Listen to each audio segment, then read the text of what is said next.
ज़िद्दी ख़वातीन नाकाम हैं। ज़िद्दी औरतें अपनी शादी में बल्कि शोहर के साथ अपने तल्लुकात में भी नाकाम हो जाती है। ऐसी ख़वातीन जो शोहर के जज्बात का ख्याल नहीं रखती और मामलात में लचक नहीं रखती, इनकी शादियाँ मुकम्मल नाकाम हो जाती है, बल्कि इनकी ज़िंदगी भी नाकाम हो जाती है। क्यों?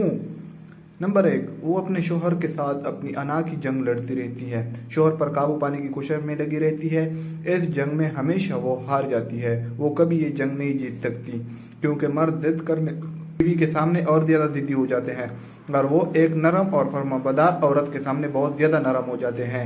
नंबर 2, एक ज़िद्दी औरत सोचती है कि वो अपने राय पर इसरार करके जीत जाएगी और वो किसी भी मुखालिफत का सामना कर लेगी, जबकि वो यूँ भूल जाती है कि ये जंग वो अपनी ज़िद और ज़बान से जीत भी जाए तो वो इस दिल से महरूम हो जाएगी जो इसे प्यार करता था और इसकी फ़िक्र में लगा रहता था। नंबर 3, तमाम सकाफ़तों और हिकमतों में एक आसान, नरम, हमदर्द, साबिरा और दरगुजर करने वाली औरत की तारीफ़ की गई है।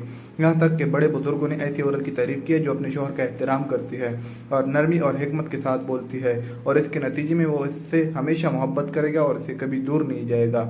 नंबर 4, वो औरत जो अपने शौहर की बात मान लेती है और तूफान के गुजरने तक सब्र कर लेती है। वो अक्लमंद औरत है, अपने कुंभा को बे करने से बचा लेती है। और वो औरत जो खुश्क छड़ी की तरह बेलचक खड़ी होती है, वो टूट जाती है, जिसका दोबारा जुड़ना मुमकिन नहीं। नंबर 5, समझौता ना करने वाली औरत अपने राय से चिमटी रहती है। वो मुसलसल अपनी फतह का वहम बरकरार रखने की कोशिश करती है। इस दाम में रहती है कि मैं जीत गई और आप हार गए, मैं ठीक हूँ और आप गलत है। ऐसी औरत दूसरों को तबाह करने से पहले खुद को तबाह कर देती है और वो दुनिया और आखिरत में गमज़दा और मायूसी की ज़िंदगी बसर करती है, क्योंकि इससे प्यार और मोहब्बत चाहिए जो हारा हुआ मर्द नहीं दे सकता। इसकी ज़बान जीत हकीकत में इसकी ज़िंदगी की हार थी।